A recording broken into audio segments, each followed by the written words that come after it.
ওরে আমি খুব জড়াইয়া ধরি। তারপর ওর আমাকে বলার মাধ্যমে পরে আমি তো নিজে কন্ট্রোল দিতে পারতেছিলাম না, বা নিজে খুব মনোবজন ঠিক রাখতে পারতেছি না। তারপর অবশ্য আমার কথাটা শুনে বুঝতে পারতেছেন আমার আর কি মনের ভিতরে কতটা আর কি লাগতেছে। তারপর ও আমাকে ধরলো, আমি ওকে ধরলাম বা ওকে আদর করলাম, ওকে অনেকটা ভালোবাসলাম। ভালোবাসার পর হঠাৎ করে এই মনে বোঝেন আমার আর কি ভাসুরে দেখে ফেলাইছে মতন ভাসুরে আর কি সেলিম রে অনেক বকাবকি করতেছে যে, সেলিম এটা কি দেখলাম, এটা কি করে সম্ভব, এটা কি করলা তুমি, কাজটা কি ঠিক করছো? কাজল বলতেছি, অবশ্যই আমার সালামটা গ্রহণ করবেন। আর আমার যে জীবনের লাইফ যে গল্পটা আমি বলবো, অবশ্যই সম্পূর্ণ গল্পটা শুনে যাবেন। আপনাদের কাছে একটাই অনুরোধ। আমার আর কি হাজবেন্ড আর কি যে ছিল, তারা তিন ভাই। আমার বিয়ের এক সপ্তাহ পর আর কি আমার হাজবেন্ড সে আর কি বাইরে চলে যায়। তারপর খুব আমার কি অনেকটা কষ্ট, অনেকটা কান্না করি। বেশ এরকম করতে হতে প্রায় 1-1.5 মাস হয়ে যায়। অনেক কান্না করি, অনেক খারাপ লাগে, নিজে সামলাতে পারি না। বালিশ বলে যা থাকে সম্পূর্ণ ছিঁড়ালাই বা অনেকটা উত্তেজনা হয়ে যায় যখন স্বামীর কথা মনে হয়, যখন স্বামী ফোন দেয় কথা বলে, তখন দূর থেকে আমার দেবর যে সেলিম, ও দেখে ও আর কি আঙ্গিক আর কি বুঝতে পারে যে হয়তোবা ভাবি যৌবন জ্বালাটা সইতে পারতেছে না। তা আমি সেটা সঠিক দেখে নেই বা খেয়ালও করি নেই যে ও যে আমার রুমে এভাবে ফুসকি দিয়ে তাকিয়ে থাকবে বা ওভাবে আমাকে দেখবে, আমি ভাবতে পারি নাই। আচ্ছা, তারপর ও আমার রুমে কাশি দিয়ে আসলো, বললো ভাবি আপনি রুমে আছেন?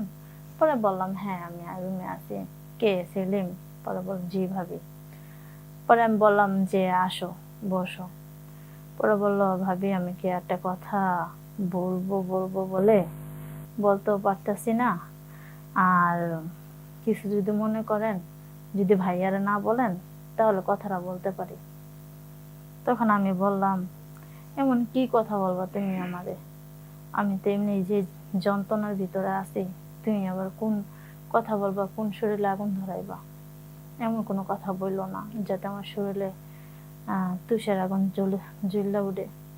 আমার তো খুব একদম ওর কথা শুনে বা ওকে দেখার পরে ওর আমার এতটা ভালো লাগছে, তখন মনে করছে ওরে আমি খুব জড়াইয়া ধরি।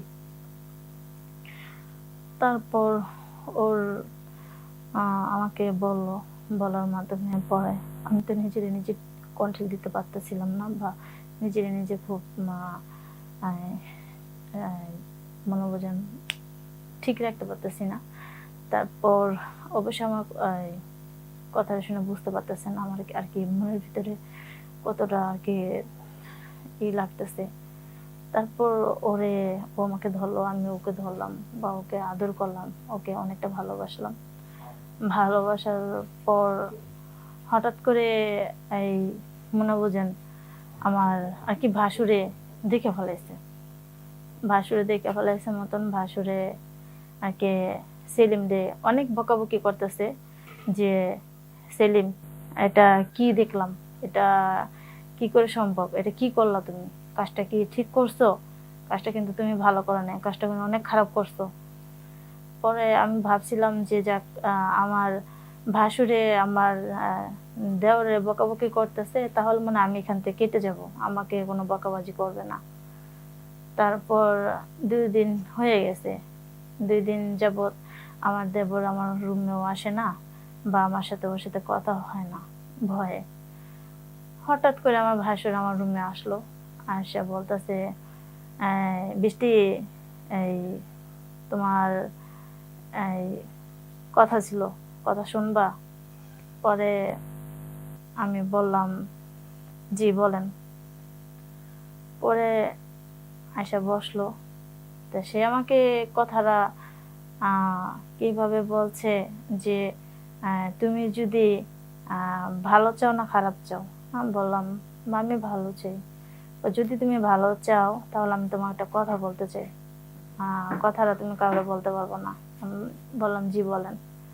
বললো যে তুমি যদি ভালো চাও তাহলে তুমি ওর সাথে যেটা করছো তুমি ঠিক একই কাজ আমার সাথে করতে হবে। এখন তুমি কি বলো, রাজি আছো? আর যদি রাজি না থাকো তাহলে আমি তোমার জামাইরে বইলা দিব বা আমার ভাইয়েরে বইলা দিব। তখন আমি চিন্তা ভাবনা করলাম, যদি ও আমার ভাসুরে যদি বইলা দেয় আমার জামাইরে, তখন তো অবশ্যই আমার বাড়ি থেকে বের করে দেবে। তো যাক, যতদিন আমার হাজবেন্ড না আসতেছে অতদিন আমার এই কষ্টটা করতেই হবে। পরে এলা কিছু আর বলার ছিল না। পরে ভাসুরও তার যেটা করার ছিল সেটা করে গেছে, তার তৃপ্তি সে মিটে গেছে। তারপর আমি একা একা মনে মনে ভাবলাম যে আমার যতদিন আর কি আমার হাজবেন্ড যতদিন না আসতেছে অতদিন আমাকে এই যন্ত্রণা বা এই কষ্ট আমাকে ভোগ করতেই হবে। সেটা বললো কিছু করার নাই, না বললো কিছু করার নাই।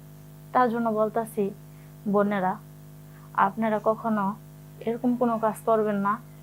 স্বামী বিদেশ চলে যাবার পর কোনো দেবর সাথে কখনো এরকম কোনো কোনো কিছু করবেন না, যাতে আপনার ফ্যামিলির মাধ্যমে কোনো ছেলে বা কোনো আপনার ভাসুর কেউ দেখে ফেলায় বা আপনার কোনো সমস্যা হোক, কোনো ক্ষতি হোক, তেমন কোনো কাজ করবেন না। এটাই আপনাদের কাছে অনুরোধ।